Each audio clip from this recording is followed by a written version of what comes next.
Welcome back.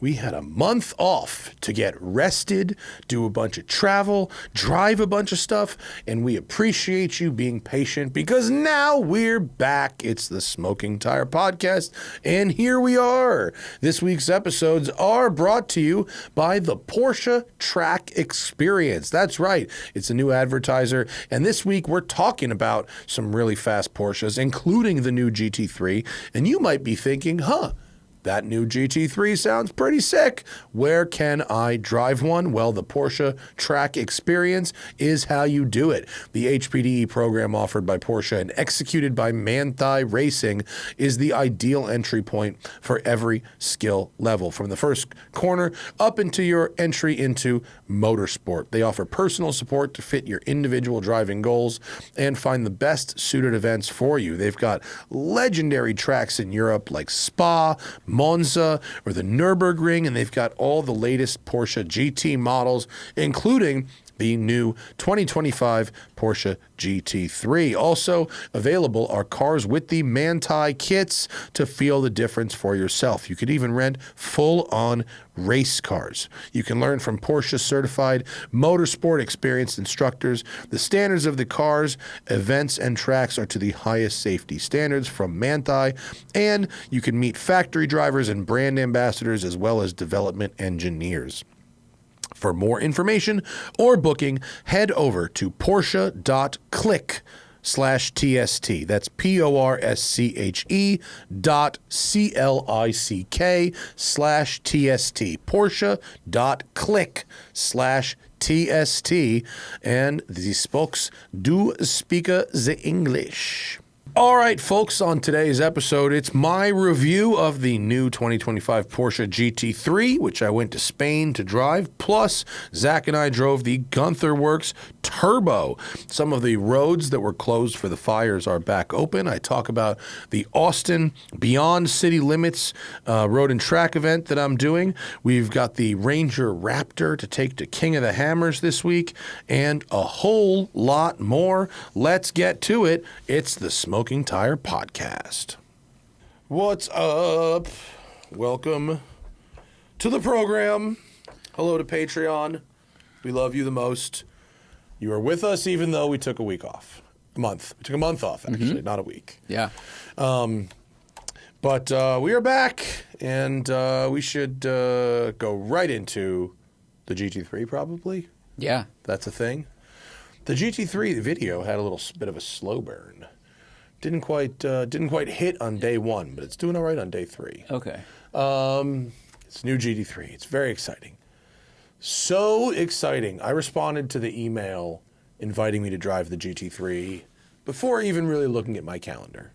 It's one of those where I was like, whatever's there can be moved. Yeah. You know what I mean? I get it. Yeah. Valencia, España. New track, right? For you? New track for me. New track for you. Circuito Ricardo Tormo. I think it's Torno, but it might be Tormo. It's a MotoGP track. Yeah. So does that mean it's just very flowy versus other tracks you've driven? It's a track. I'm not sure. I think it just means it follows certain safety rules that.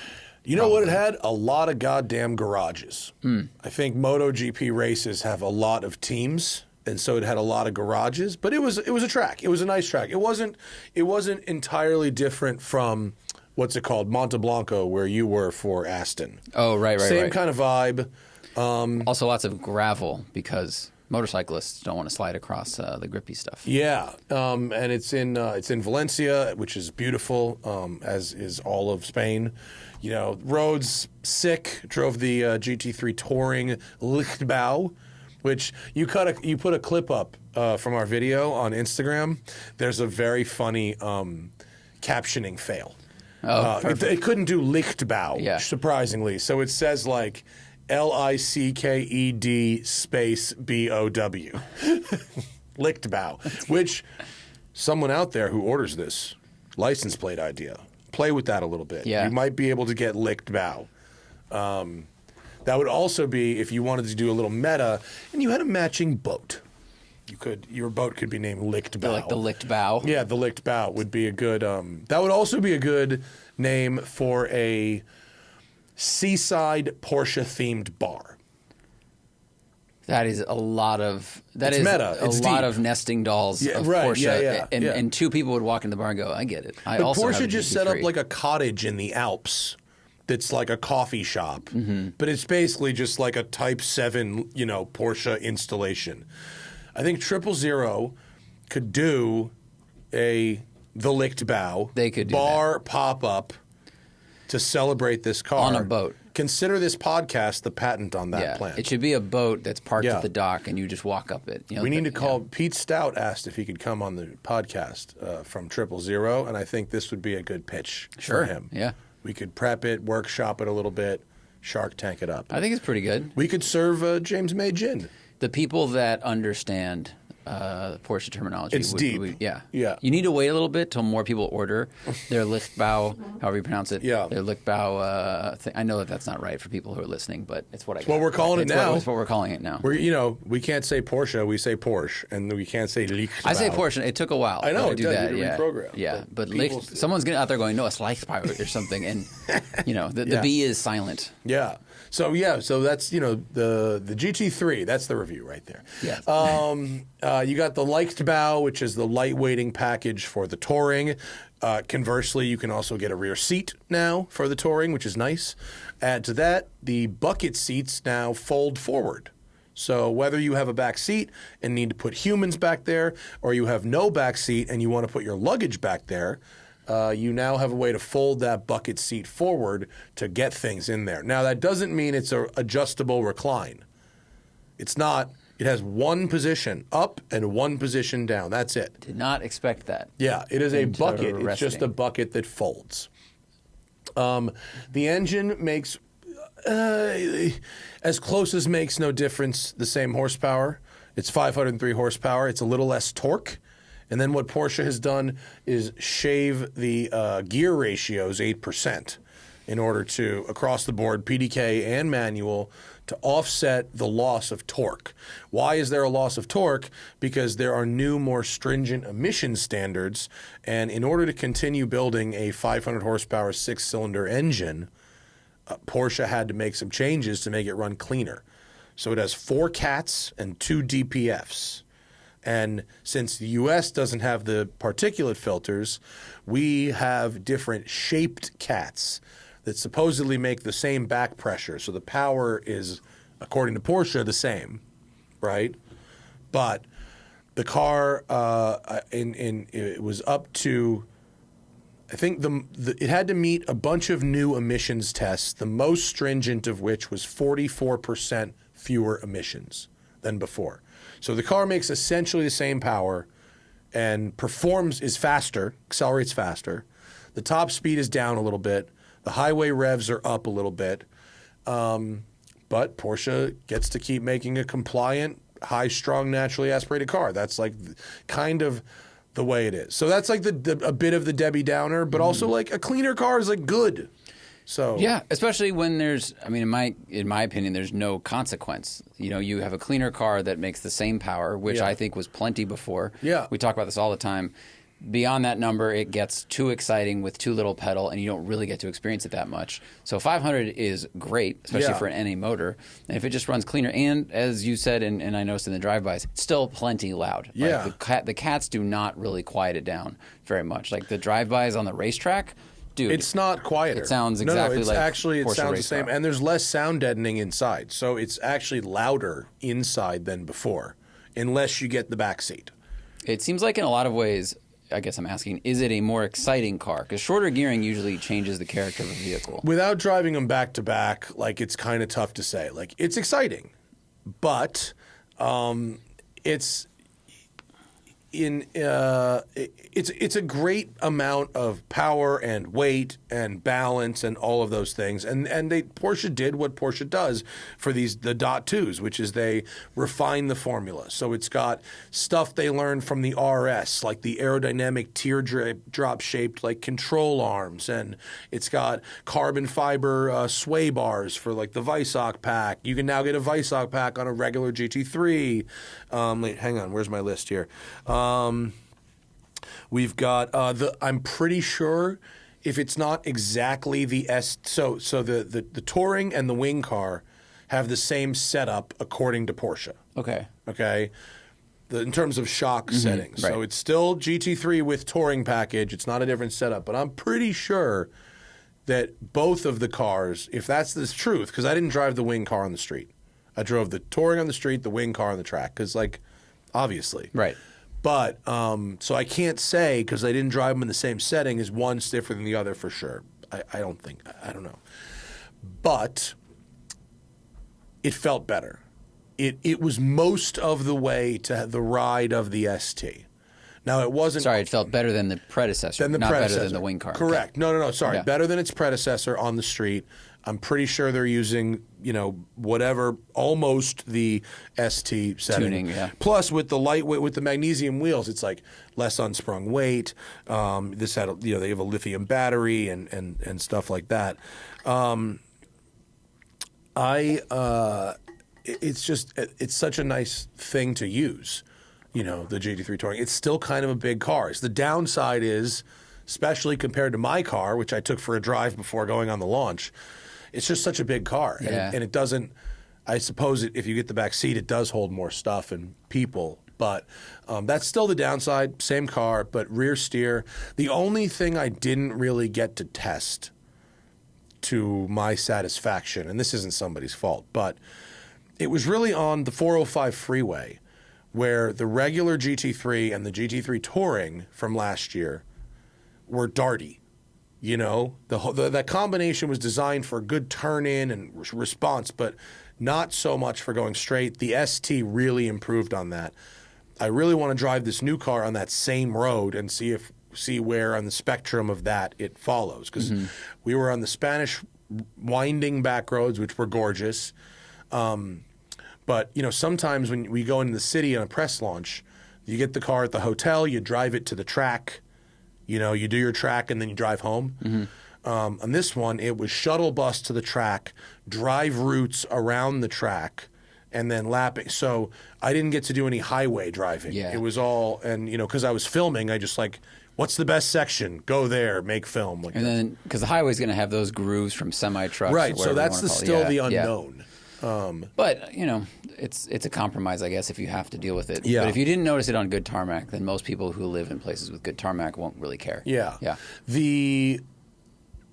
Here's an interesting one, though. How, over the last many years, everyone's always talking about, the last time a car has this, so maybe it's going to be valuable or whatever. It's the last naturally aspirated V8 Ferrari or the last V12 stick shift Aston Martin or whatever. And everyone's always trying to bet where the last is going to be. Right, and buy that one at MSRP and then hold on to it. Right. Yeah, so everyone's looking for the last. Yeah.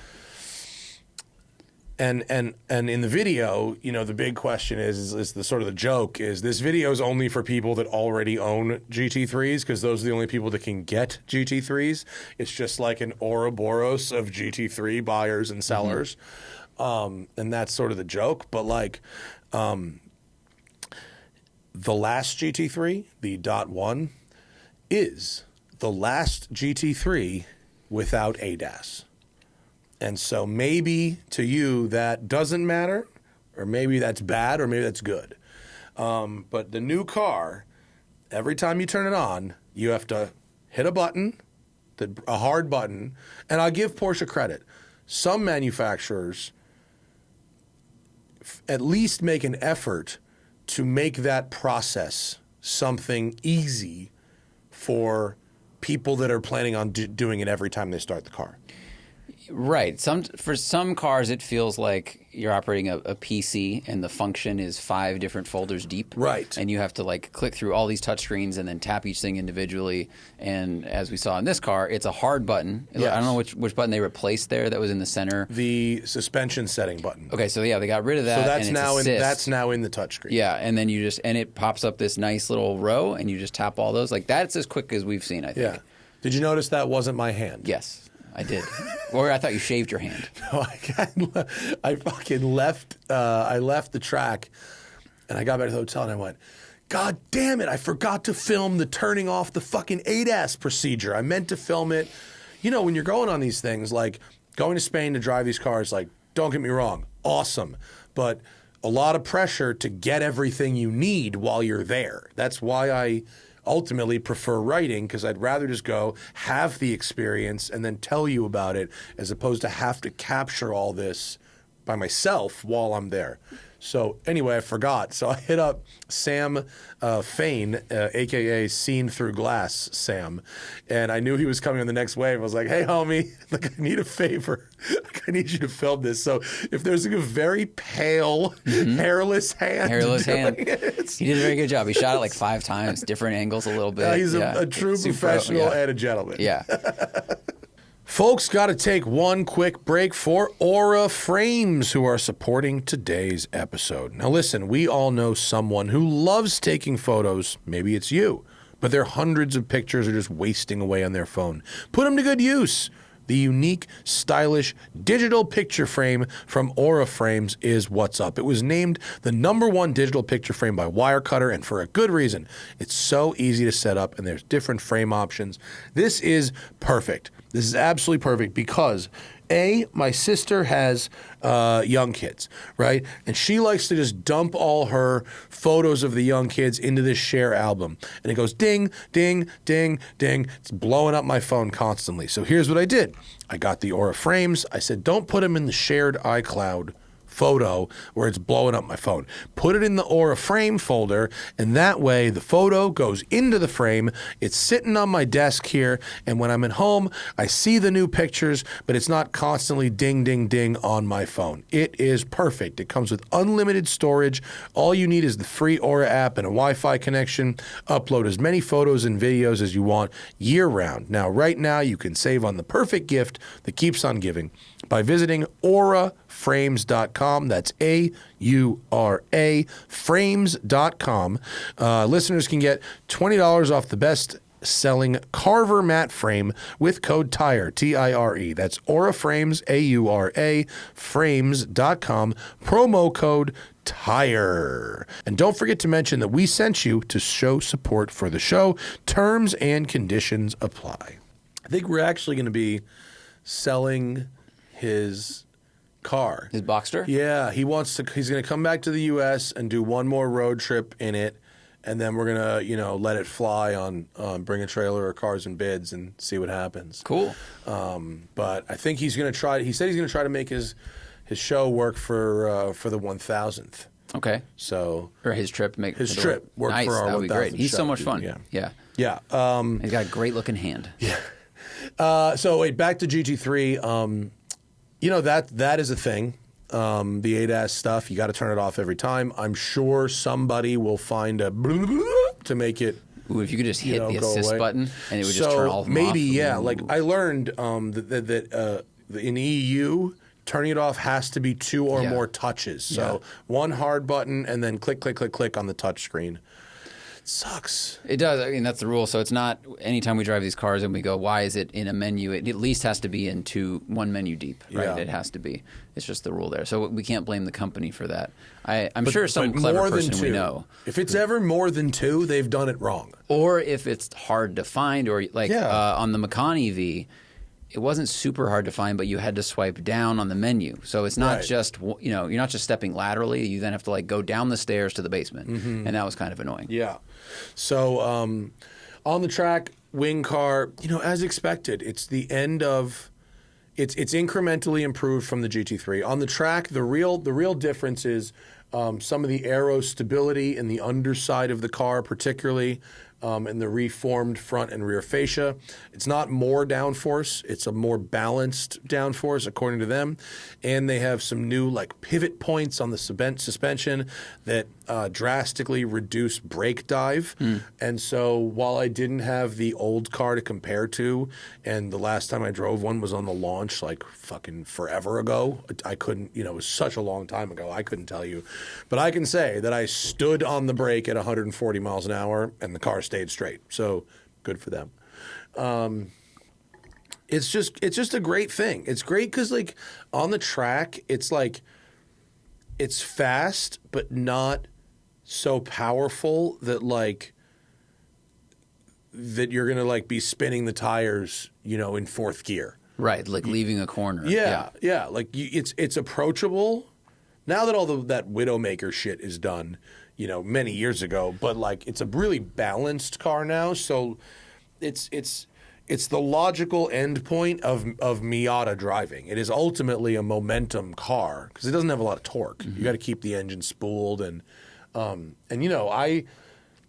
didn't know this track very well because it was my first time there, and I was trying to film and stuff, but I did a bunch of laps and I had a very nice time, and I could have gone faster ultimately with more practice, like easily. But then I go out with Jorg Bergmeister, who was just insane, and Nürburgring record holder, winner of so many things. And he was in a stick one. You can get a Weissach wing pack car with a stick, which is a fucking sick build. It was like acid green, and he really.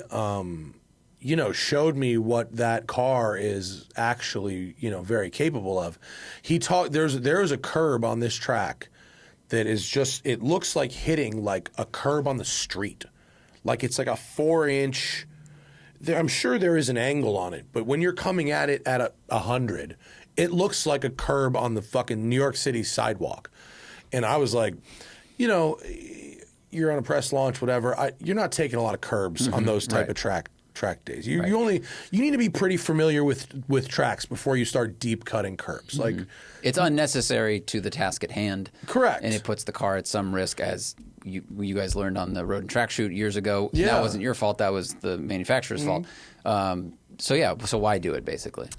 Yeah, and so he knows this track well, or at least had done enough laps to drive, and we. His racetrack was 10 meters wider than my racetrack. Every exit of every corner, all four wheels were off the racing, surface. On deep NASCAR COTA rules. Deep cuts. And he really, I thought I broke late. Like he was braking like 30 meters, 40 meters after me.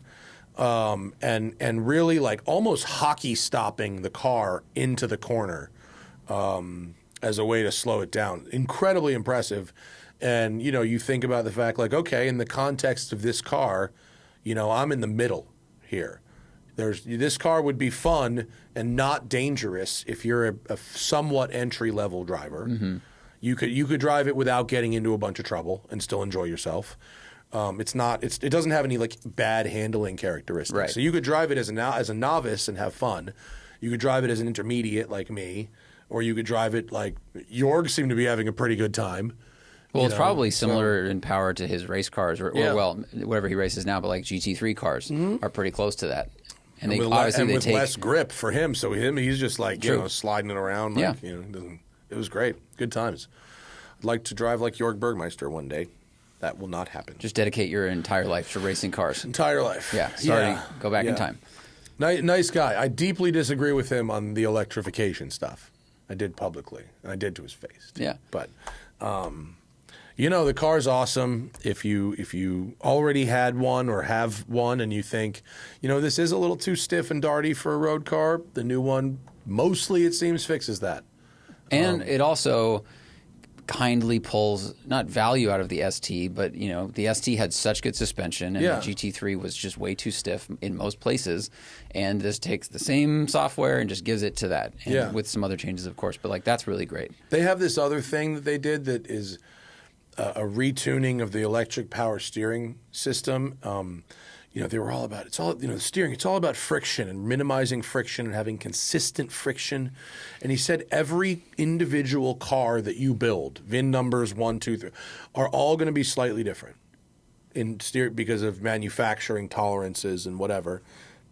Not to mention the temperature of the car and the ambient can affect the steering wheel, and the age and wear and tear on the car can affect the steering wheel.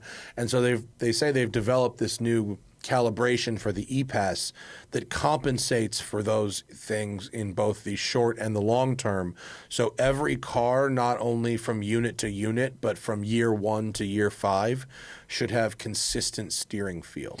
I wonder how they did that. I don't know. I wonder, is it measuring like force input on the wheel and then the resulting turn should be the same, and if the friction's increased or something, then the motor adds a little bit more power? I mean, I don't even know what that means. It knows what perfect should be. That's wild. And it can either add torque or add resistance to compensate for whatever it's at that moment to get to perfect. Wild. Okay. I mean, this is definitely like level 7 of E-Pass, across all of manufacturers. Sure, yeah, it sounds great. Whatever you say, guys. Car rips. Did it feel good in your hands? Yeah, then that's what matters. Car right? rips. Car's great. Southern Spain rocks.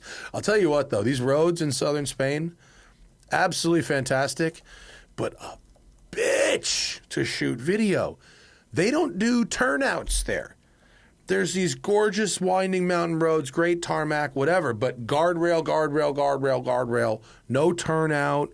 No pull out to take a picture, take a piss, make a pass or whatever, because they can pass wherever. So and even when there is room for a turnout or a driveway, it's always like a big drop off of the street onto that.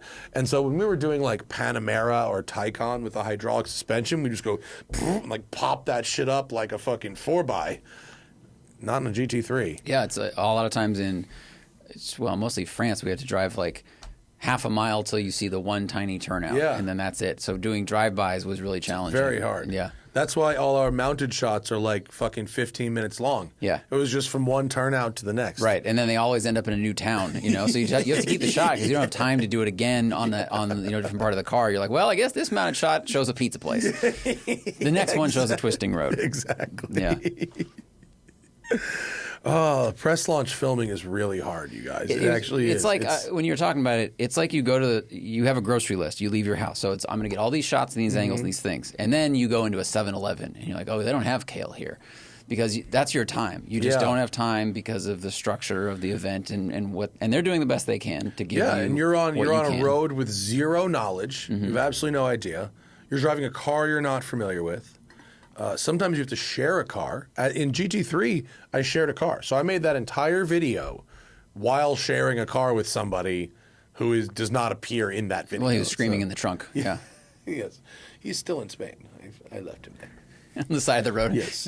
He's like, I hope he comes back. You may walk, sir. No, it's Mike Austin, who's great, but it's, you got to share a car with somebody and try to make a video at the same time. Yeah. You're both there to work, so you help each other get what they need. But it's hard to not feel like kind of a dick where it's like, hey man, I need to do this thing and it takes like 20 minutes and you're going to be sitting here for it because that's how this goes. The people that write and don't do video and have always been very kind with their time because they recognize we need a little more of it. I'm always really grateful when they do that. Yeah. Writing is, man, that is luxurious automotive journalism. By comparison, for sure. It is. You get to think about it. Yeah. I'm doing I'm doing writing, video, and podcast. And I just Spike saw the post and I was, hey, you want to come by the show? It turns out I'm also Spike's GT3 correspondent. That makes sense. So I did a whole 20 minutes on his show this morning about GT3 also. That makes a lot of sense. You're probably one of the more experienced journalists in this space regarding GT3s. Right, but Porsche got their dollar's worth because I went on an unrelated show. Yeah. Started doing the bit. They got a bonus. Yeah. But, GT3 is good. I recommend 6-speed leaked bow. And I recommend driving it to the leaked bow and having a pint of German beer. This is how you'll retire. You're just going to open this bar. Porsche-themed bars. Keep changing the name for new colors and models. Yeah. Guys, got to take one more quick break for Truewerk. Truewerk is hell-bent on creating the most technical, high-performance workwear in the world. The Truewerk story begins in the Colorado mountains, where a trade worker knew there had to be a better solution than the wet, heavy gear that was weighing him down, and Truewerk was born. They talked a real big game when they hit me up. They said, this is going to be the best pair of pants. This is going to be the best sweatshirt you've ever worn. And you know what? They weren't wrong. The sweatshirt was really well fitted. It was light. It's warm. It's comfortable. It's got good pockets. Really double XL, which is the size I wear. It fit true to size. The pants fit me perfectly. Don't need to take them to a tailor. They have good stretch, good fit, but they're not super tight. And I wore them hiking last week, and they were great. Now, every Truewerk product is engineered for maximum comfort, protection, and efficiency with minimum bulk or extra weight. The denim and cotton canvas styles haven't changed much for over 200 years. Well, Truewerk upgrades traditional classics by using the same fabrics worn by elite outdoor athletes. Give them to you to wear every day.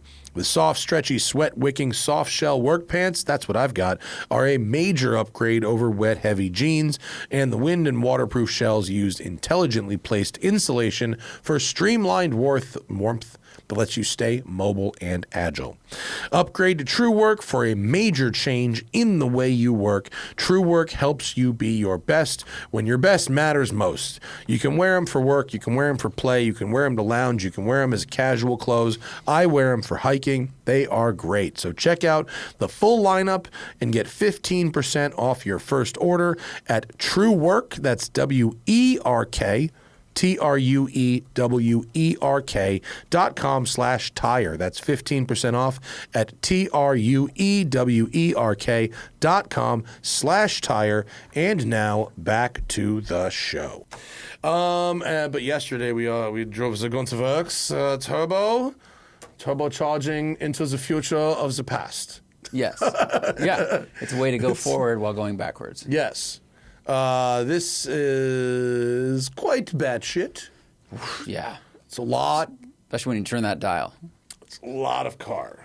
So, we drove the black one, the Mule, which was actually quite luxurious because I left it parked in my driveway for like a week. You weren't worried about Yeah, nobody. I don't even think it had door locks. Like nobody gave a shit. No one knew what it was. It just looked like garbage. It looked like you built it, and no one wants to steal something that looks like that. Yeah, which actually I think is nice. Like if I were to buy a real Gunther Werks finished one, I'd probably have it wrapped to like look shitty just so I could do that. It was this one. The dance of like, where's it going to live overnight and all this, like, oh, I don't want to take it to here because it's like perfect 300 miles. And like, I just was like nervous. And it occurred to me that like having something that drives like this and looks like shit is just like better. Yeah, you can just have way more fun with it. Yeah. Right. That's why I like Derek Whitaker with Shit Car. It's just, all right, the car's kind of insane, but you just don't care what kind of road grime gets on it. Yeah. It's a good way to go. Yeah. Having said that, I mean, holy balls. This is a very fast automobile. Yeah, 2,700 pounds. And when you crank the dial, it's 810 horsepower. Yeah. I mean, this is in a Miata weight with four times the power. 4X. More than 4 times for the power, an NA, really. yeah. Well, no, and a Miata is 2,300. This is a little more than that. Okay. But 2,700 is light. Porsche hasn't made a car that weighed this much since the 993 RS. That's the last time that Porsche, and this car makes, almost triple the horsepower of the 993 RS. So it's just insane. It is an experience. It's exciting. And it's loud. And there's lots of different sounds because you've got turbochargers and you've got gear-driven fans, which are quite noisy. Loud. It's shattering. But even once you're moving, there's also tire noise. There's air noise. I mean, it's a pretty raw experience. It's supposed to be. There's zero insulation at all. The only body panels that are not are the same as the coupe are the doors. Only the exterior, because the inside's carbon fiber. The inside's all carbon, and leather. They've got a leather thing now, and they can do a lumbar support now. They'll make it like for you. Okay. The engine is also it's Roth Sport like the previous engines, although Gunther has contributed some engineering and some carbon parts and stuff to it. It's insane. It looks awesome. It has the horizontal fan like a 962 or a 917 would have. It has twin air-to-water intercoolers with a front mount pass-through. Still air-cooled cylinders, air-cooled heads, but water-cooled intercoolers. Yes. As we said in the video, it's a water-cooled, air-cooled Porsche engine. Yeah. I mean, it's quite a complicated system. The charge coolers are very thick. They're like, I don't know, 6 inches by 6 inches, and then the plenums go right down into the heads. But having that radiator with the amazing hood with the pass-through, like a Ford GT, and it just feeds water all the way back to these charge coolers is remarkable. Yeah. It's fucking nuts. So crazy. But also, it's... In comfort mode, it's shockingly well behaved. I ran errands in it. It's not bad. This one doesn't have heat. Heat is optional. Air conditioning is standard, which is weird, but okay. If you live in Arizona. And this one does not even... Listen, it gets cold in the desert, man. The desert's cold in the morning. That's true. It is. California is cold in the morning. The morning we went out to film this, the drive to the shoot was real cold. It's like 45 degrees. Yeah, very true. And so you want to get heat, even though this one doesn't have it. But the clutch isn't that bad. Very light. I was just surprised. Yeah. Shifter's notchy, but fine. Yeah. Steering's great. heavy, but fine. Turning radius is heinously bad. Yeah. The nose lift helps. But it's for, 25-year-old me goes, yeah, I could daily that. And I'd be right. 25-year-old me would daily that car. And if you're physically capable, you should buy something like that and can afford it, obviously, and daily it because it would be an experience. But like now, I'm like once a week is about right. It's loud and it's compromised. The only thing I didn't like or that stood out, I should say, is so going back to the GT3. This has a good amount of brake dive in straight lines. And this has great JRZ proactive shocks that are very comfortable, firm up in cornering and stuff. But coming down from speed, you jump on the brakes. There's a lot of nosedive. Yeah. And I'm not saying it's the shock's problem, and maybe they can tune that, but it does give credit to the GT3 and the suspension geometry that works to mitigate that. Yeah, well, the GT3, what does happen a lot, this 993, it's a short wheelbase car, it's a small car, and they've widened the shit out of it. Yeah. The geometries are just crazy, which help it handle amazingly well. But it goes so fast, you have to brake really hard. You're turning in harder than normal because this turn-in's really hard. Yes. You go back to the era where 911s really had sort of a pendulum effect. And if you go from power to brakes quickly, you're going to have a pretty big weight transfer forward, and it waggles a little bit, and you have to hold that. And the same thing happens. So you brake in a straight line, you manage the waggle, now you turn in, you get on the power. If you have to then lift, you're going to get a big fucking, you got to do one of those, a quick correction. Not a full oversteer, and it's got so much tire on it that you can have that happen on the street and it's not going to be catastrophic. If it happened on the track at 10/10ths, it could be. Right, unless you are York or someone with that skill level. Yeah. Right, but this type of car is the type of car that is capable of jumping out at you in that way, in the way like a new GT3 pretty much is not. It's a pretty weapons grade thing. Yeah, it's very serious. I mean, and what's amazing though is it's comfortable enough, and you could drive it on comfort mode, like turn the power down, which is great. I'm so glad it has that selector switch. Yeah. 500, 640, and then 810. Yeah. And it's a pretty comfortable car, and the shifter is bolt actiony, but not. It's almost a little bit easier than like the modded NSXs we've driven, where those are kind of stiff. And this has like a little bit more slip to it. It's not. It's nice. I thought it was a great combination of I can feel every shift and gate, but I can move quickly, and that's nice. Some cars, gated Ferraris, you can feel the gate, slick. but you got to shift kind of slowly. Yeah. So this was a good balance of all those things, and it's fucking exciting, like absolutely. But we had it up on the mountain, and the road on the mountain. It's great. It's a really, really good time. But I took it to Mexico this morning, And when you have room to legally explore the upper end of fifth gear, you know, like, Jesus Christ. I mean, you know, you throw this thing in track mode, and the amount of thrust between third and fifth gear is scary. It is so fast. But what's also rad is that the engine responds so quickly that downshifting it, it's really responsive. Mm-hmm. Like, I was really impressed with how quickly it revs. I think the turbos are, quote, like relatively small compared to what you might expect for an 800 horsepower car. So they respond well, and the engine revs up really quickly, and it feels like, honestly, like the best combination of NA aspects and turbocharged aspects. Yeah. It's a wild thing. Yep. It's crazy that it's so expensive. It's like over $1 million, you know, and you kind of go, oh, people who have these, they have like 75 cars. It's just another, you know, thing. And you kind of want to hate, but then you're like, yeah, there's like 100 people that built this. They're like really talented. None of them can afford it. You're right. None of the people who worked on this can buy one. And yet they've contributed to a thing that is like, you know, a seriously heavy metal fucking driving machine. Mm-hmm.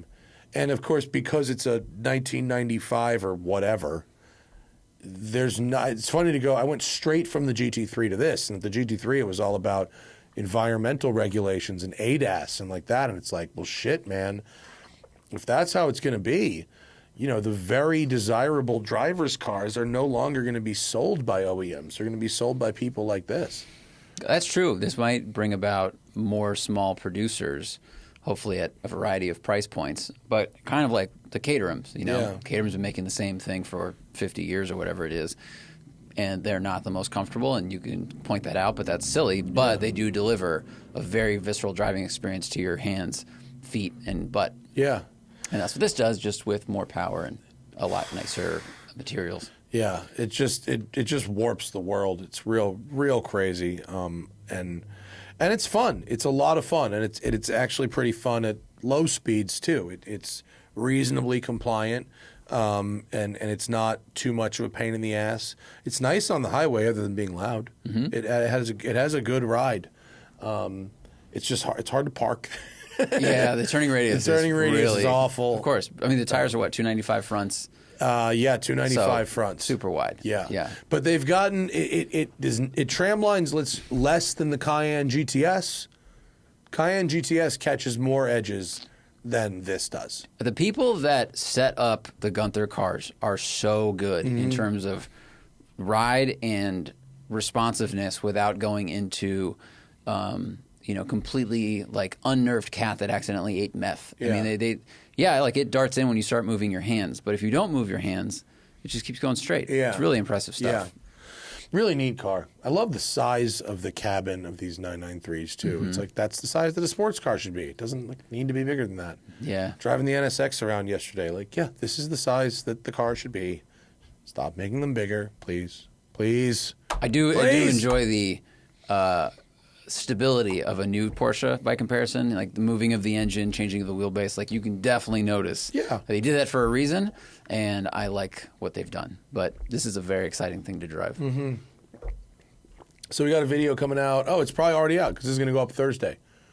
This show will go up Thursday. This show will go up Thursday. Right. So if you're a patron, you've got it already, or you'll have it on Wednesday. And if you're catching this for public airing, then it will be up already. Got it? Got it. I just wrote down fascism is bad. Wonder why I would have written that. Angeles Forest back open. Oh, that's good. That is very good. That's good. Fires. I haven't been up there yet. I'm going to go up there this weekend and take a look.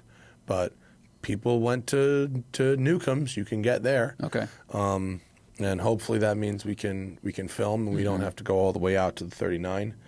And apparently maybe PCH. I'd like to go to Malibu this weekend as well. I want to support some business out there. Cutting off PCH to Malibu is that's terrible. I mean, they closed it for weeks. It's Access, still basically. They opened it briefly and then I think closed it again. So I don't know if they're going to reopen it.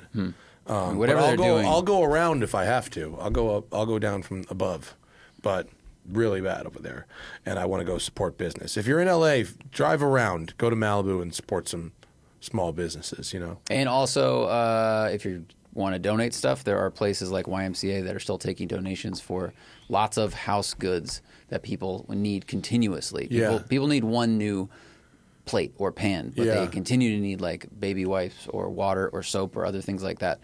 So that's something the YMCA was asking for. Yeah, we've been donating pet food and cat litter. Yeah, that's a good thing too. Because you can't. A lot of people the first couple days were donating huge amounts of pet food, and they couldn't take it because if they had so much, like rats would eat it before they'd get through it. Ooh, yeah. So I was like, okay, well instead I'll show up once a week for the next 6 or 8 weeks, you know, and whatever. And so we're just doing that. Call your local animal shelter if you're in LA. Maybe they can use some help. Also, self-serving promotion, but if it's Thursday, go watch the video of me flying the pivotal Helix, which is now up. It tells the whole story of how it was to fly that thing and get trained for it. It's sick. It's the longest, most complicated edit I've ever done. Absolutely. I never want to do it again. Yeah, but like, what if you thought about it this way? What if it was like, I'll let you be a pilot with no license, in an experimental craft, and all you have to do is use a computer program that you already know how to use. Very good point. It was an amazing opportunity. and editing it and rewatching it, I got nervous again. You were like, wait, don't die. I was like, this is crazy. So it was fun. Yeah, don't die. Yeah, don't die. And you're like, wait, no, it's me. I know the end of this movie. I know where this goes. Yeah. Quick also promo for my road and track. There's 2 spots left for the Beyond City Limits in Austin. It's April 6th to 10th. Me and Road and Track, we got some track time at CODA, Circuit of the Americas in Austin. We've got tours of some exclusive car collections. We've got good dinners. We've got wine tasting, a lot of wine tasting.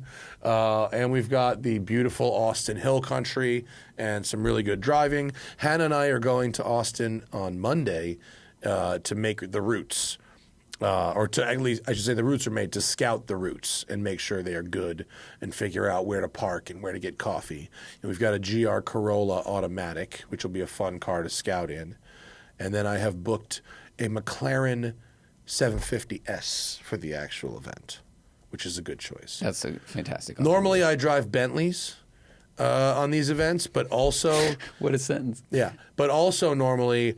To get to the event, I have a long transit. Like I had to drive to Phoenix and then do the event and then home, or drive to San Francisco, do the event and then home. This is just based in Austin, and I'm flying in, so the seat time is much less. I don't have like 8 hours of just boring ass transit, so don't need Bentley.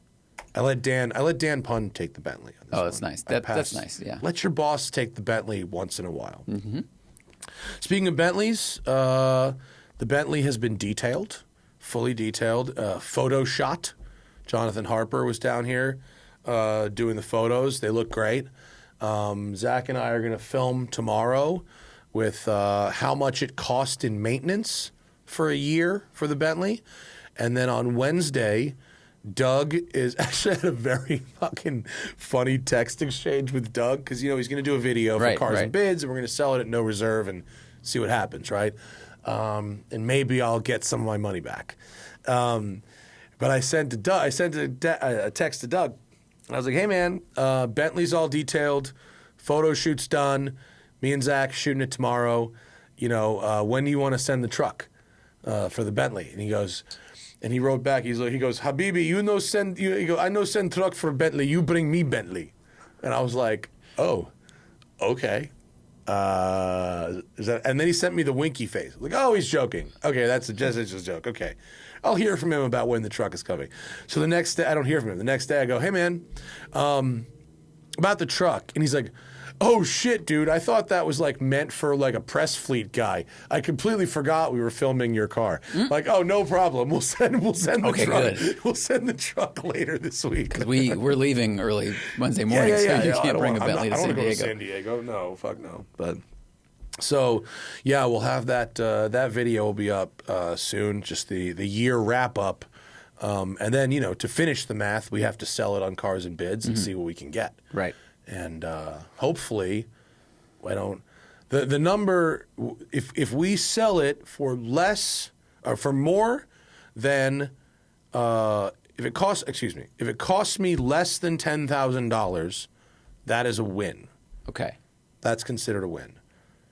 Everything and everything over $10,000 is a progressive loss. but also, like, you know, what is the value in driving a cool Bentley for a year? So apparently to you it's $10,000. No, $10,000 is the amount of money that I'm comfortable spending on a daily driver for a year. Because a lease would cost about the same, right? Yeah, because that's what, like, a lease of a car in someone of my tax bracket, regular car, the Mach-E, that's what that would cost. Right. So that's my basis of comparison. So anyway. Have you ever done the math? Don't do the math at home if you haven't already. You probably have. But if you haven't, we should do it live while we're filming.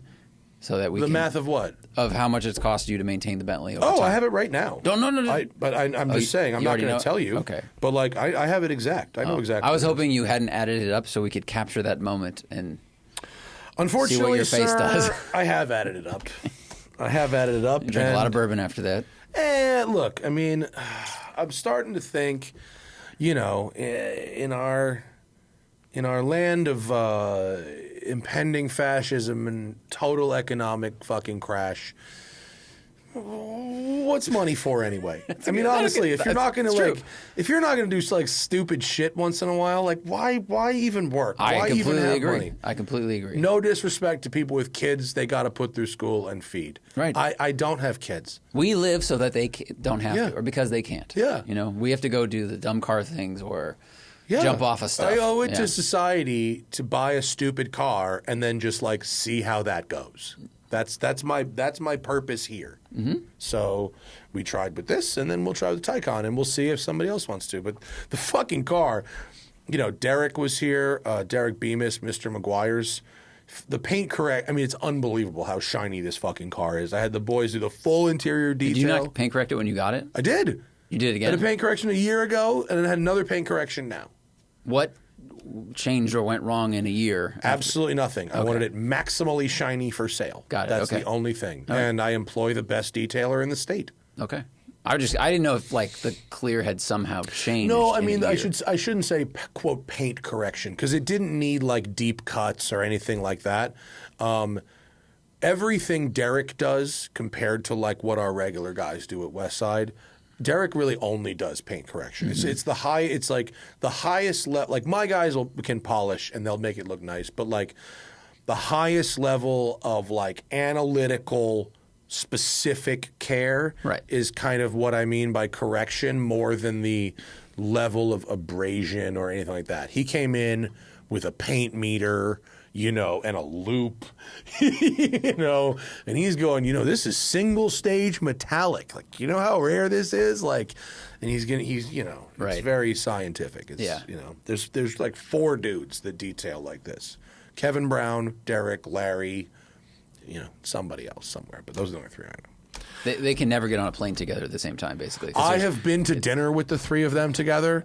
It's surreal. No, I have too, and it's fun, but I'm saying they're so important to the detailing movement that keep them separate. Air Force 1 and 2 or whatever, however it works. And if you want to buy a celebrity-adjacent AMG car, WCCS is going to be selling comedian Andrew Santino's Mercedes E63. Sick. Hannah and I went down to San Diego to see his show on Saturday. It was fun. It was a fun show. He's got a great act, and he's in the car. He's going to come do the podcast in February. Dude, that's awesome. He was awesome. We went out to the Irish bar afterwards with Bobby Lee, who's a fucking lunatic. Yeah. Of course. Their podcast together is insane because Bobby Lee is Bobby Lee, and Andrew is just comments on the reality that's put forth to him, which is insane. And Jillian my sister-in-law, you know, she's loud. Yeah. And she's got opinions. She's like me, kind of, but she's way louder and more opinionated, dude. She tried to, and I love her. She's great. I'm just saying, you know, Andrew's got a bit about horses, and Jillian is like, I bet you. Jillian loves horses. Jillian has a horse. She tried to critique she tried to white knight horses. During the show or after? No, not certainly not during the show. At the bar after the show. All right, yeah. No, she's not a heckler, but like afterwards, yeah. And he had the funniest, just like he likes her, but he was like condescendingly, just like, I think I'll do the jokes here. Yeah, that's the great response. He's like, well, I sell out really big he's theaters. like, I just did a 1,000-seat theater. And the jokes about horses seem to be working for me. If they don't work for you, that's fine. They're working well for me and everyone who's in the theater. Yes. Yeah. If you offend horse people, there's a lot of people that don't have horses. Right. G white knighted the horse, and it just... I wish I'd been there for that. That's great. Anyway, we've got... we're about to go to King of the Hammers. Not tomorrow, the day after. 2 days, King of the Hammers. Ford dropped off the Ranger Raptor downstairs. Did you see it? Yeah. Nice color, right? The blue? It's a great color, and it's the nice size truck. As soon as they pulled it up, I went, oh, wow, what a treat to have a Raptor that's this size. That's great. It fits in the garage. It does. It doesn't take up the garage. Yeah, it's really maneuverable. Yeah, but it's still fast and still has the good shocks. All I've done is pull it from the front to the back, so we'll let you know on that. But I will say that it is, as soon as the homie dropped it off and I opened the door, I looked at it and I went, huh. I got in it, looked at the odometer. It's like 5,700 of Raptor press miles. Sure. And then I looked in the glove box, and it was like pre-production vehicle, not for sale. And I was like, I see what's happened here. King of the Hammers is the end of the line for pre-production, for all pre-production Raptors. And they're like, oh, Farah and Zach are going to take this one to the desert? Like, make sure they get to give them one they won't miss. Well, that truck started life. I mean, the press launch had jumps in it. Yeah, I remember seeing people's footage. So that's how it started life. And now it's ending at King of Hammers. Well, hopefully not ending, but yeah. I mean, it's just, it's like... It's fine. Like, for the thing that we need, like, this truck is great. It looks great. I'm sure it's totally fine. Yeah. But 5,700 miles on a press car is a lot, especially an off-road press car. And the red Cayenne GTS I just gave back, which we can talk about next show. Did you ever put the video up of yours? I think it's the same car. Is it? Is it? I think we have the same car here. Oh. Or it's very similar. Should have shot some more B-roll. I should have shot any of the B-roll because that was why the video didn't go up. Because the wrong colors. We'll talk about it on the show, I guess, next time. Okay. But that car had 400 miles on it when I got it. So that's a different car. Okay. Yeah. All right. Go to the people. Yeah, people have a lot. Good Q&A. Patreon is where you get in on this game. Patreon.com/The Smoking Tire Podcast. You can ask us questions for the show. You can catch the show live. You can catch the show early. You can catch the show ad-free. You can get early access to special collabs, such as, I'm not wearing it today, whoops, the new version of the Notice Canyon, which you can see on my Instagram because I did a video with a Teddy Baldassar. There's me and Teddy on the left, bottom left there. And scroll one to the right if you want to see the watch. The Deep Forest Green. Don't call it British Racing Green because that's going to offend some copyright people. Deep Forest Green, Notice Canyon with gilt hands and gilt indices. It's going to be for sale in April. So you Patreon. It's a nice green. It's 100 individually numbered units as always, and patrons will get the first crack at them. So excuse me, I burped. I really like all the Notice colors because they're slightly brighter in the center, and it gets a little bit dimmer. It's a gradient. It's a gradient. It looks really, really good. Yeah, this green. I've been really excited for this green. A couple people spotted it because I wore it to Pebble Beach last year, and I appeared in someone else's photograph wearing it, and I got spotted. But I've been excited to announce it, and we've been limited by the number of movements. Lejeune Perret will only give us a couple hundred movements a year. So I wanted to release it before the end of the year, but we couldn't do it. So now it's a springtime release. So and it's not going to be a pre-order. By the time we take orders, you get your watch in like a week or two. It's not some 3-month thing. We're not going to take orders until we have product essentially ready to ship. Nice. Let's go back to the people. Patreon.com/The Smoking Tire podcast. Auto Bon Jovi, that is a very good one. Are you aware of any other Deman Boxsters or Caymans in LA? I have. There is one around. I saw it once. It was the one that was it was sold on Bring a Trailer. It was a chalk GT4 with buckets, and it did. I don't know where it came from, but it did come to LA. I haven't seen it since. I saw it once at Santa Clarita Cars and Coffee, and the second half of the question was, have I talked to Rick Deman after getting Mitch's tune? A few text messages, basically indicating success, but Mitch is now tuning all Deman cars. So the fact that Mitch and Rick were speaking, like, you don't want me to middleman the conversation between the tuner and the engine builder.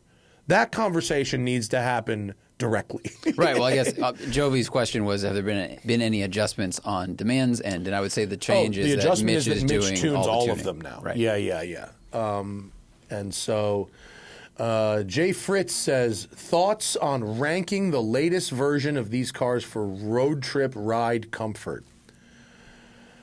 Oh, okay, wow, that's a lot of fucking cars. Okay, wait, hang on. So Mercedes S-Class, Audi A8, BMW 7 Series, Lexus ES, Bentley GT, C8 Corvette, McLaren 720. Oh, man. I haven't driven 3 of these. We haven't driven the new A8 or the 7 Series. The last A8 I drove was in 2022. I haven't driven a 7 Series in many years. The S-Class I drove was AMG, which did not ride very good. Right. So Bentley GT rides fantastic. Corvette is great. Corvette and McLaren in comfort, I would say, is pretty equal in terms of ride, but the McLaren is better body control because it's got that sway bar thing a little bit. Sort of Corvette's got thing. mag ride, which does do a good job, but I think the McLaren's breadths are a little wider. Lexus ES is really nice for what it is, which is a Camry-based vehicle, but like a front-wheel drive transverse V6 or hybrid is really, at that price point, is never going to ride like either a full-size luxury or a Bentley GT or a mid-engine car. Mm-hmm. Yeah. Although the Lexus ES is good for what it is. It's a comfortable car. I mean, I don't know about a rank, because I haven't driven enough of them to do a rank. But those are all really good riding cars. Like, I would do a road trip in really any of those and be happy. Tim A., thoughts on Gen 6 Camaro ZL1 6 speeds as a weekend toy in 2025. They seem to offer the engagement and feel of a 2010 sports car with performance on par with 2020's supercars.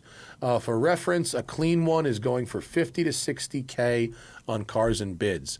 I think there's a lot of value in that car. I think that car drives more like a CTSV, than anything else. That's, pretty much.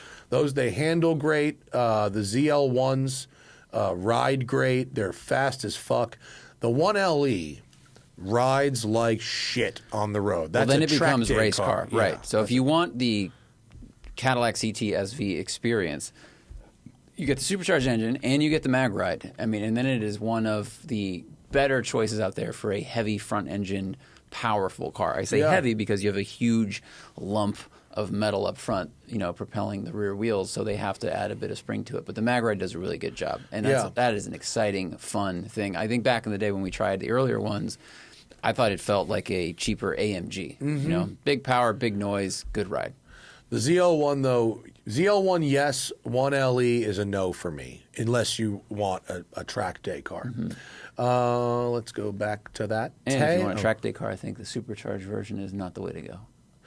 No, because you know why it's okay? Fix that cooling? No, because it wasn't that so much the cooling. It's in a Corvette. It had a really small mouth. The Camaro's got an enormous mouth.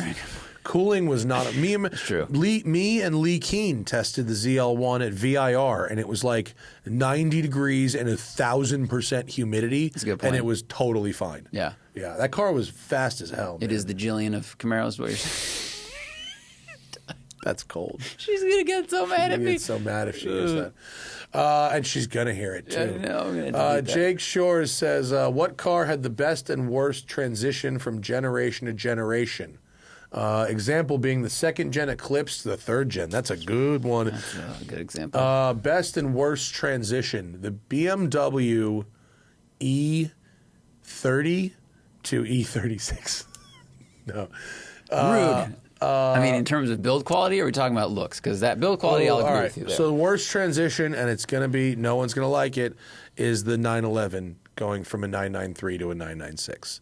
Yeah, and not because of water cooling, just because of styling to me. Water cooling is not a bad thing. It keeps the engine cool. Yeah. And it gave us more power and all that stuff. Yeah, styling, I totally agree. Yeah. I would also say the Bengal M5 replacing E39, right? Was that the one that followed it? Sure. One of the prettiest sedans in the world, and then it went to, I don't really like them. Yeah.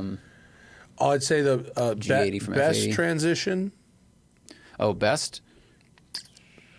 996 to 997. Yeah, I mean that's easy. 996 to 997 is a very easy one, but that's a good one.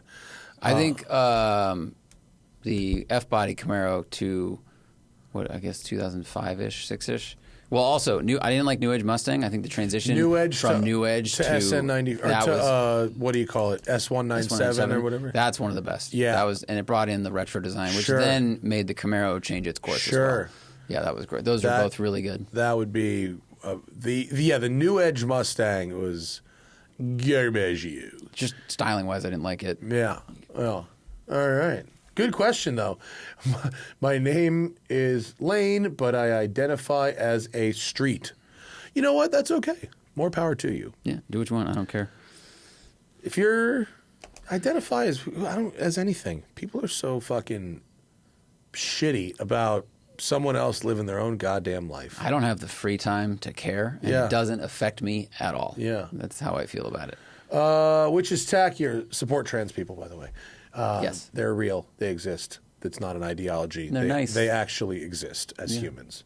Which is tackier? Logos in puddle lights or illuminated logos integrated into the head or tail lights.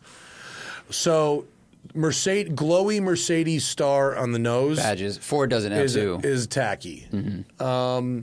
Some puddle light logos are okay. It's a real fine line between clever and stupid. I don't like them ever, but I would say that the badges are tackier because they're always on, even after you get into the car and you start driving down the road. It's telling everyone constantly, I'm in a Ford. Yeah. Don't mistake this front end for a different truck. Or I'm Unless in a Mercedes. you drive an Uber. I'm in a black Ford. Great, I can see. But I can see the rest of the car. You know, I don't need that. I don't need that stuff. But the puddle lights, especially like the Dark Horse Mustang, it didn't look like a horse when it shined on the ground. I like a puddle light, just the light. Sure, I don't mind a light. I don't need to tell me it's an Audi. No, I'm getting into an Audi. I don't need a branded light. Just an actual regular light. Green Elephant wants to get a small pickup truck to beat around in Colorado and take out my kayaking and fishing gear, etc. Considering a 95 to 05 Ranger / Mazda, not bad. Those are okay. They're pretty tough. They're still around. I think they're pretty well built and they're pretty simple, so you could fix it yourself if you had to. I don't know enough about. I mean, the answer is always Toyota if you want something that you can just own forever and not really mess with. But those Rangers and Mazdas took a good beating too. Ford Ranger's not a terrible choice. They're all right. I think they can take some abuse. The step-side Ranger looks pretty cool, and I rarely like the step-sides, but it looks good. Grilled Tail of the Dragon. That's a great name. Very funny. Thoughts on the just announced GT350 by Shelby American. No flat plane voodoo, instead of 5.0 with a Whipple. We've said a bunch, and I'll say it again, and I'll keep saying it. Those GT-based Shelby and other cars that are just a GT with a blower on them suck. They suck. These GT, all that power just turns into noise and tire smoke and not like real acceleration. It's rare, to add more, I'd say it's rare that they have felt as good as the GT500. Yeah. The GT500 felt like you got all the power to the ground. It was tight. The handling was good. The transmission was quick.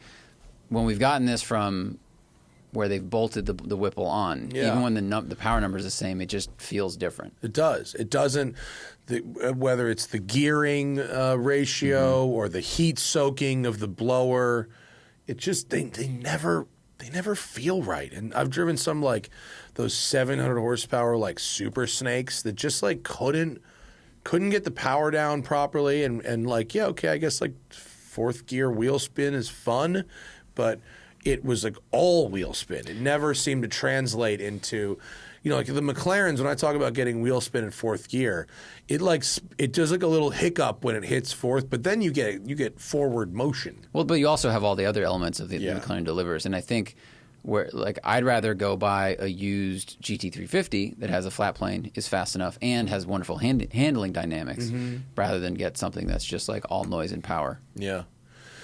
Christopher Chaffins, redneck question. Which mid-'80s to early 2000s two-door, small to mid-size, short bed truck would you have as your weekend cruiser?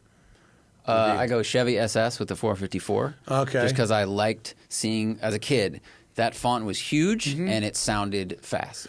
I like a second-gen Lightning, like Eric has, the rounded flare side Lightning. Sure. I like those. Those are a good time. Or it's not a pickup; it's an SUV. But the Typhoon is all attitude. I drove one.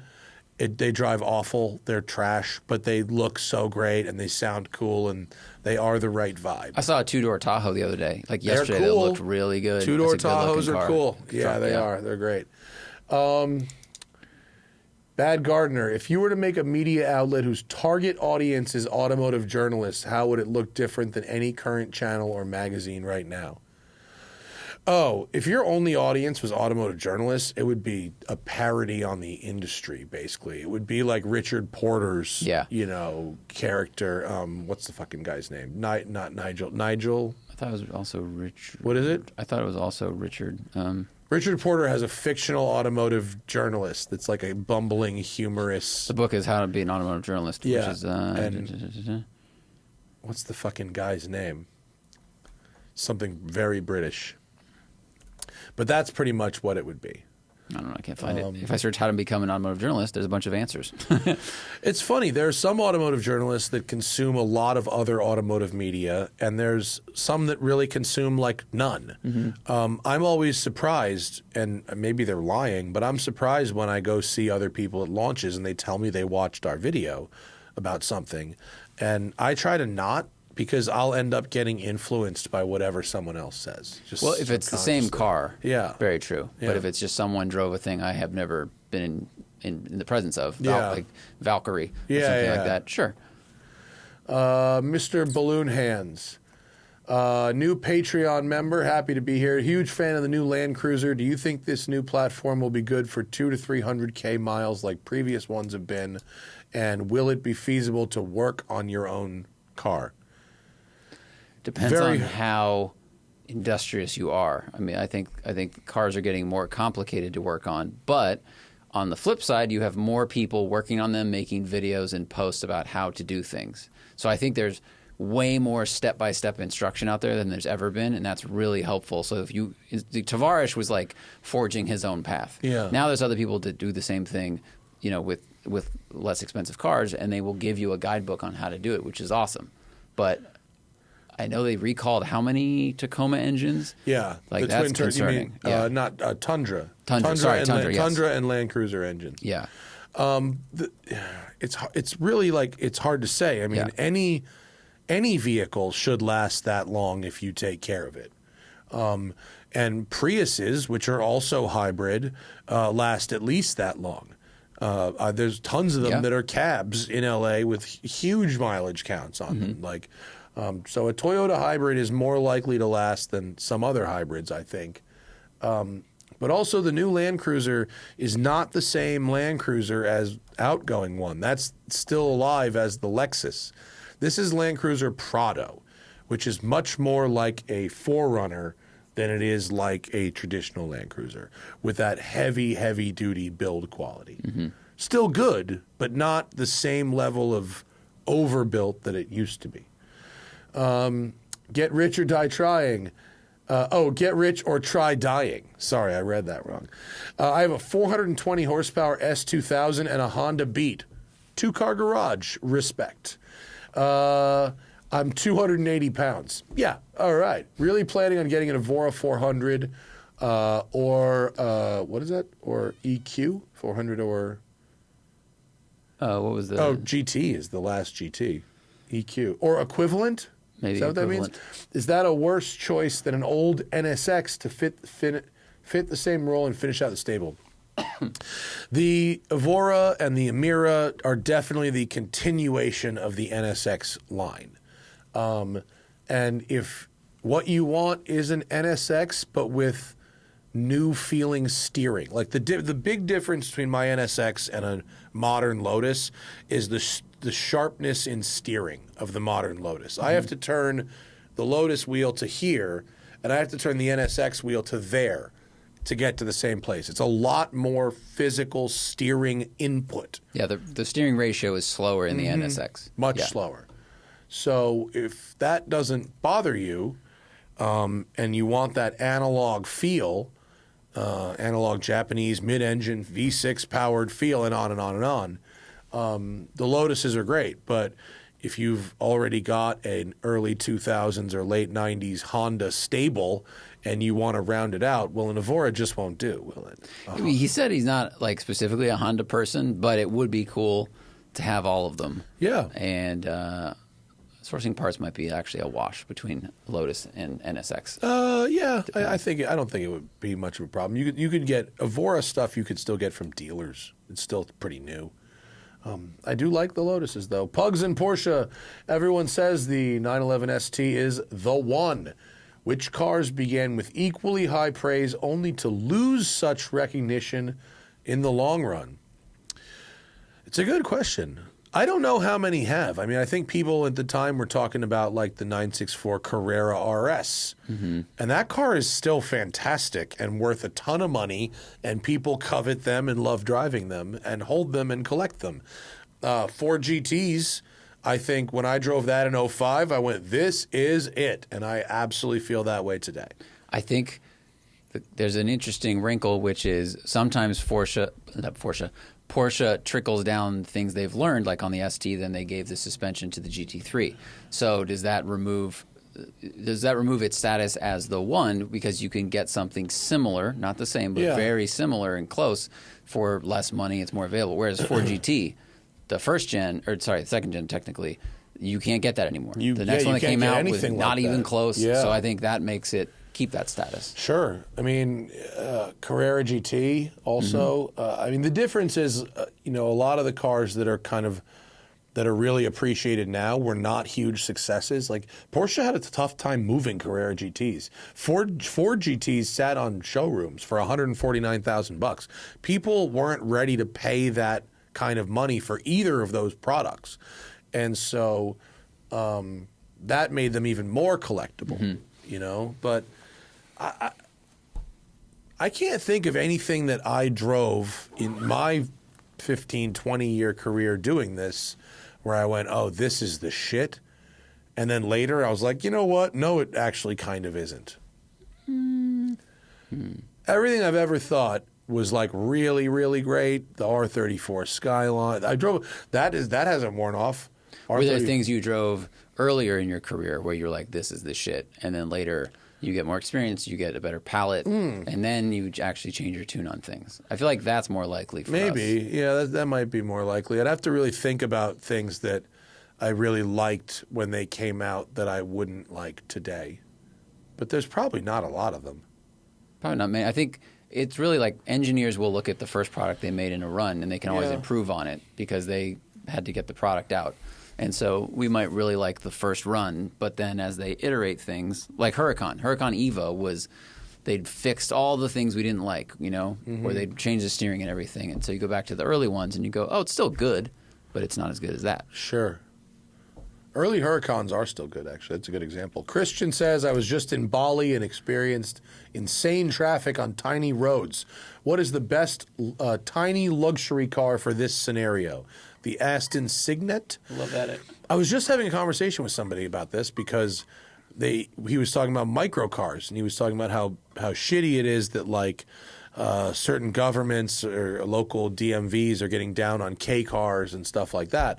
And I was saying, like, in this country in particular, there is a point below which having a small car doesn't give you much advantage. Like, if your car is smaller than like a Honda Fit or a Mini, like a really tiny car, it isn't that helpful because we have a minimum, really like minimum parking space size, right?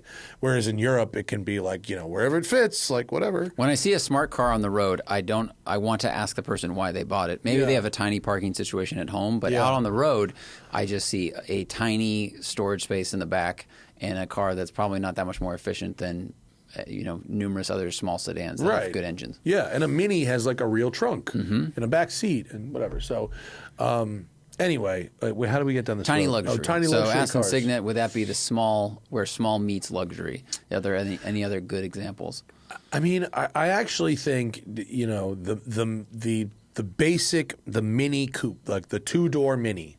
You can get that loaded up with a higher end leather, with a contrast pipe and a contrast stitch, and you can customize those things in almost the same way you could customize a Porsche. Different roof, contrast mirrors, two-tone. Like, I always thought that the Mini was a small luxury car. I mean, Bali, extreme example, but like probably a 2-door Mini is where I also don't think you'll beat Aston Signet because that was such an anomaly. Yeah. Because Aston just put their badge on, something to get their cafe down. Yeah. Tuna no crust. Did I ever think that the Fox body or my Corvette or other previous cars would be forever cars? I recently purchased a G35 coupe that I've been wanting since I was in school over 20 years ago, and I ended up only keeping it for 6 months. I currently own what I think will be a long-term car, but there may be time where I'm done with it as well. Will any of your current cars be forever cars? The funny thing about forever cars is people ask about them all the time. And I'm against the idea of a forever car now. I used to think about that kind of stuff, but like, why give yourself the pressure? Right. Why wall yourself in ahead of time or when you own it? Why commit to something like that, either inwardly or outwardly? Because it's a car. Maybe you like it forever. Maybe you don't. And if you don't, well, fucking get rid of it. You know what it is? I think it is the automotive equivalent of telling someone I love you. Yeah. You're just going like, I am going to stay with this forever, or proposing to somebody. Yeah.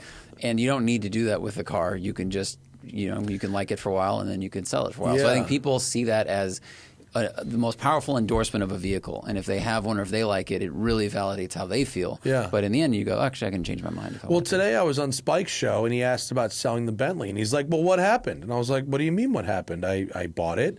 And then I drove it, and I learned everything that there is to learn pretty much about owning and driving this car every day, and now I'm selling it. And he's like, but I thought you really liked it. I was like, I did. And he was like, well, then why sell it? I was like, because it was when used as a true daily driver, it was exactly 1 year of interesting. Right. Yeah. So, like, okay, like, next. Like, maybe for someone else, it'll be 4 or 5 years of interesting. Maybe it'll be 20 years of interesting. But, like, the forever car thing, that tends to be like your dad passed it down to you, or something like that's more than just the dynamics of this particular make and model of car. It really just needs to keep giving your brain dopamine. And when it stops doing that, it stops being your forever car. You move on. Yeah, so I don't like committing. I mean, I can't foresee any reason that I would sell the Spider. I can't. If I ever get to a situation where I need the money, where I have to live on it, all right, that's kind of a long way away from where I'm at now, and big problems have happened. Right. But like, what day does this go up? You know what I mean? Like, this goes up Thursday and fucking Elon gets his way. We might not have an economy on Monday. So, I actually had that call today with the financial planner call. Oh, I'm curious. Yeah. What they no, it's straight up. She actually, and my financial planning people are great. But I was like, hey, if the economy gets like vaporized in the next 30 days, like what happens? you know, like, what? And she's like, yeah, we're kind of like working on some scenarios. And I was like, and I go, well, while I do have some money, I was like, do I buy dirt in like a foreign country, or do I do something here? I even was like, do I get like a Swiss bank account? Like, I was like, what's going on? And she's like, you know what you should do is you should get on a Zoom call with your dad. And I was like, okay. You wanted them to just go, you're overreacting. That's what you wanted to That's hear. what I want them to do. That's what they did not. They did not do that at all. So the times where so for people who listen, like my dad's a retired ER doctor, and he also doesn't really, with his own health, he's like, it'll be fine. He's a lot of it'll be fine. He's a great doctor. He did it for like 35 years. But so I got used to running things by him, and he would explain what's going on and be like, you don't need to worry about it too much. Don't go get checked for this. But last November, when I was having those balance issues, I told him, and he went, yeah, it might be good to go get some tests done. And then I got scared. Yeah, so it's like with your finance people, you were waiting for, don't worry about it. Yeah. And you we're trying to figure some things out. And you're like, we should do some more testing. Yeah. Oh, fuck. And then I got desperate. And then I was like, what are your other clients? You know, the financial criminals, what do they do? How do we do that? Like, the people that I was like, yeah. Where are the islands? They already bought them. Yeah. Siamese sports cat enthusiast. You have a 964 in good driver condition. You find yourself having ungodly thoughts about singers and Gunthers, but a reimagining budget of $100K. How do you spend it? You can't recreate those types of products for $100K. You just can't. But what you can do is you can get awfully close to an RS-like product. You can literally do the things that Porsche does, or most of them, to get from a Carrera 2 to get to a Carrera RS. You can do the light flywheel and clutch. You can do suspension. You can do brakes. You can do lightweight wheels. You can do weight reduction. You can do, shocks and stuff. And you can, like Larry did, his 964. Now, it happens his is all-wheel drive, but that notwithstanding, there are things that you can do with your car that are, like Porsche does. Lots of little things all over the place that cumulatively will make your car feel like an RS-style build. Yeah. I think you have to choose your path of either, do you want your car to perform and be exciting to drive in like a Singer Gunther Werks, or do you want it to look like one of those cars, inside or out? Because the amount of money you're talking about, you either are going to have a fully custom interior like them, but it will drive the same and look the same outside. Yeah. Or you can spend a ton of money on bodywork to make it look a certain way, but it won't perform a certain way. I would go with what Matt's saying. You can do a lot to a car for that amount of money, performance-wise, and it will feel amazing. Yeah, if you've got $100K plus a car, it says the reimagining budget, and he says you have the car. Right. So $100K plus a car. 30 will get you an engine rebuild to 3.8 liters with a light flywheel and clutch. That's where you start, right? Get rid of the seats and do the Porsche buckets. Rear seat delete with the carpeting. Was that like 10? Probably not even. AC delete, unless you really need it. But I would do AC delete. And if you really need it, I would do an electric AC, which doesn't run off the accessory drive belt. AC delete. You can do a RS door cards with either a crank window or a power thing. You can get those cup style wheels that the RS had, or lightweight BBSs or HREs, or a light short wheel shifter or a rebuild shifter. Just make those little bushings stuff. really fresh. Little stuff. Control arms and really good. If you spend a lot of money on suspension, you'll notice. Yeah, and I think $100K will get you right there, and your car will look like a mostly stock car with some bolt-ons, but you'll have a great driver that will get you most of the way to how a Singer would drive. A regular level Singer looks incredible and will drive great, but it's not like it will drive not like a Porsche. Let's see. Hoopty157, what is the best car coming out of each country right now? USA, Italy, Germany, UK, Korea, Japan. What is the best American car on the market The C8. right now? C8 Corvette. Or the C8 in general, for sure. Right? Is anyone making anything better than that in America? CT5 is great, but it's the thing we know. I think the C8 Z06 for me is the coolest. Yeah, but it's just that to me is an iteration of something that began in the early 2000s. Yeah. And the C8 is like, obviously it's a mid-engine Corvette, and then they went and made the Z06 with flat plane and stuff, and it's just fucking awesome. What about Rivian? Rivians are American, and they're They quite are. lovely, as is Lucid Sapphire. True. I think, yeah.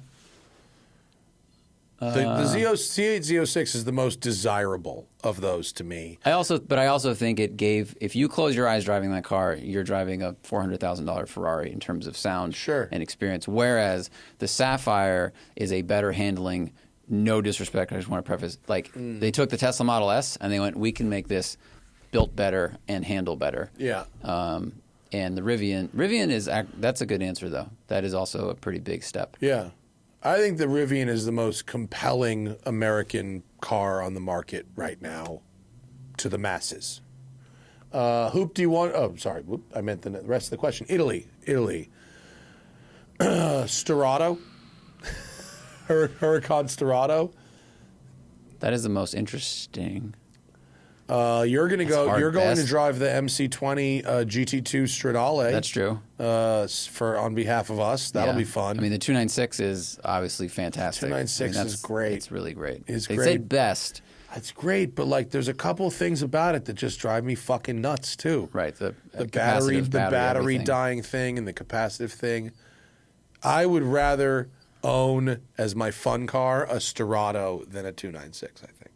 Okay, I'd rather own a 296 because I wouldn't go to the dirt with a Storado as much. I'd have to be extremely rich to do that, and in that case, I'm just buying a rally car. Oh, treating a Storado as disposable would be the greatest, wouldn't it?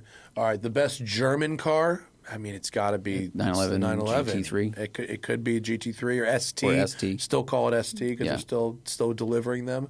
Best British car. The new Aston Vanquish looks hot as fuck. Haven't driven it yet, but it looks great.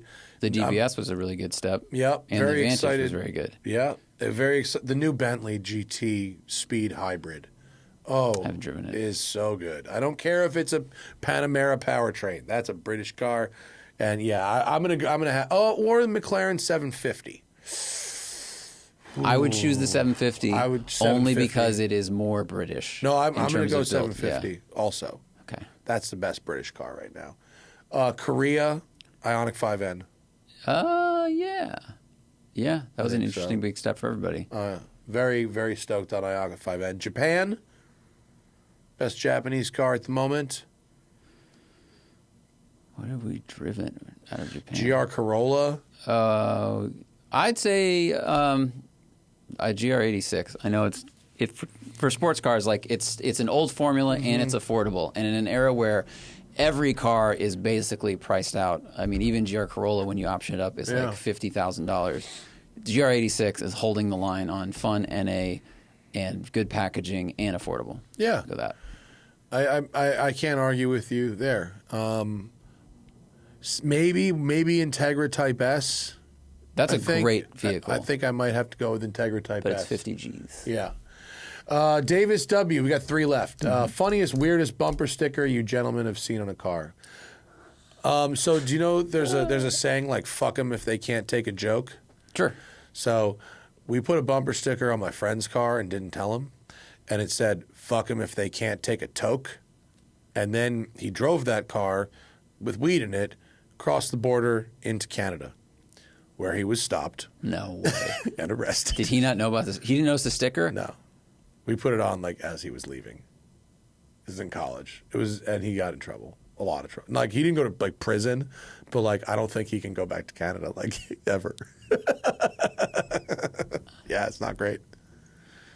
So wow, I didn't physically put the sticker on his car, but I was present. You were party to it. Yeah. I was present when it happened. I did nothing to stop it. We did not foresee the results of. Did you know actions. he was going to Canada? Or you were like, oh, he's going to drive around town. No, I think we did. Like it wasn't smart. Did you not at the time not know how strict Canada was about things? We did not think about college it. age. Yeah, we right? didn't think. Consequences didn't exist. We didn't think like at the time and a sticker is like cause for search. Like they might pay more attention. They did. Yeah, a lot more. Wow. Yeah. Okay. Yeah. Weird. What I haven't. I don't see a lot of bumper. We see more clever license plates, which I like. I usually post them on Instagram. People aren't really doing bumper stickers so much anymore. I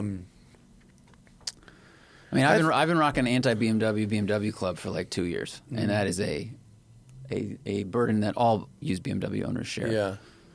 Andy in Colorado, favorite driving gloves. Got gloves. Got Alcantara instead of leather in my new GT4 RS.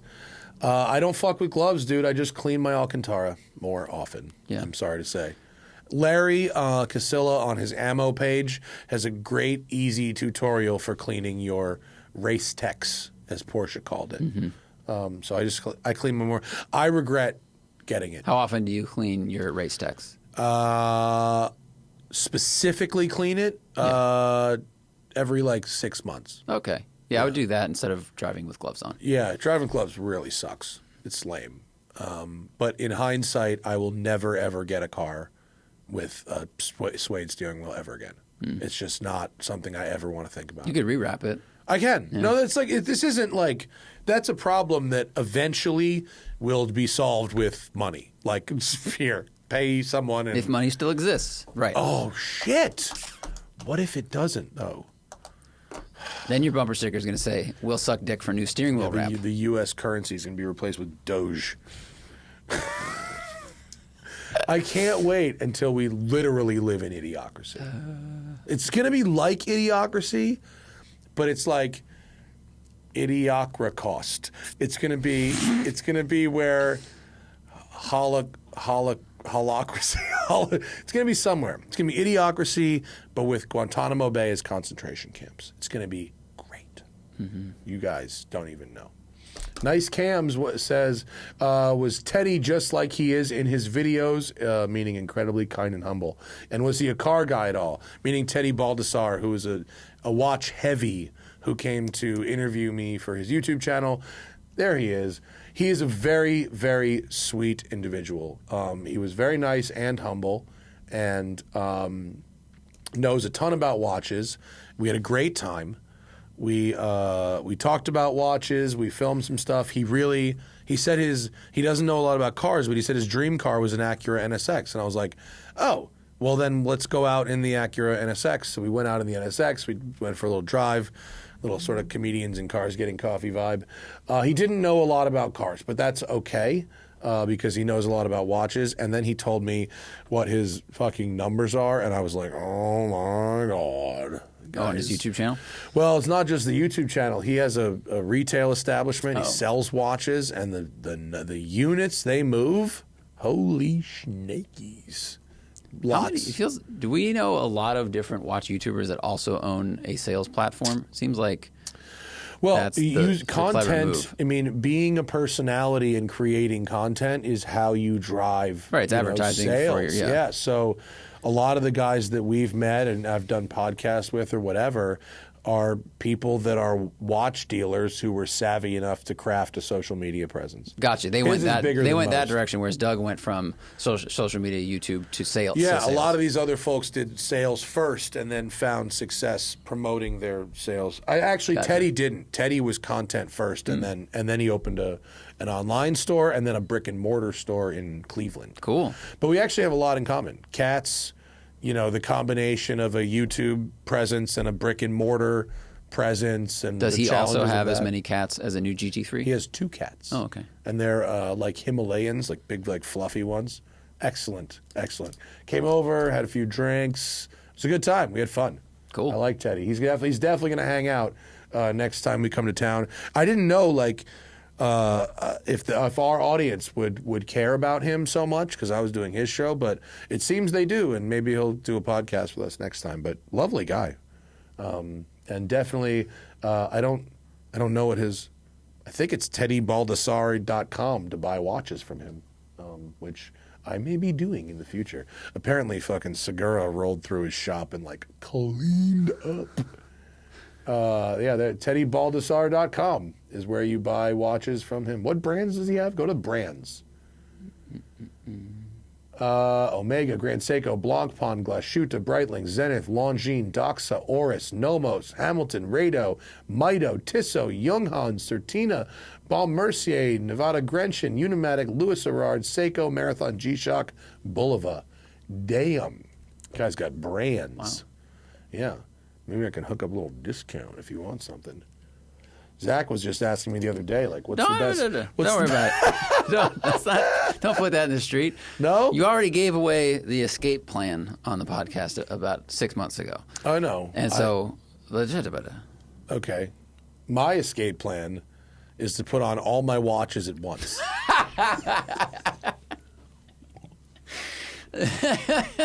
You're going to look like Dr. Octopus, you know, it's like metal arms. Man. Yeah, like that. Yeah, I got all the time zones, bro. No, I need these. I swear. Customs be like, you have to declare this much money. You're like, no. This is just to keep track of time. What if you daisy chain them all together and wear it as a big chain? You know, like those paper chain necklaces. Flav, sure. If you paper chained watches and made one necklace. Are you asking which would be less ridiculous looking? There's a certain level of ridiculous beyond which you couldn't possibly doing the thing that you're doing, right. And that's where you want to be. I think you do necklace with a big coat, because your arms, like your watch bands, you could probably only get two on before your forearm gets too wide. It wouldn't get very linkages. Far. Yeah, wouldn't get very far up. Yeah. Oh, but Hannah, I could do her whole arm all the way up. That's the thing to do.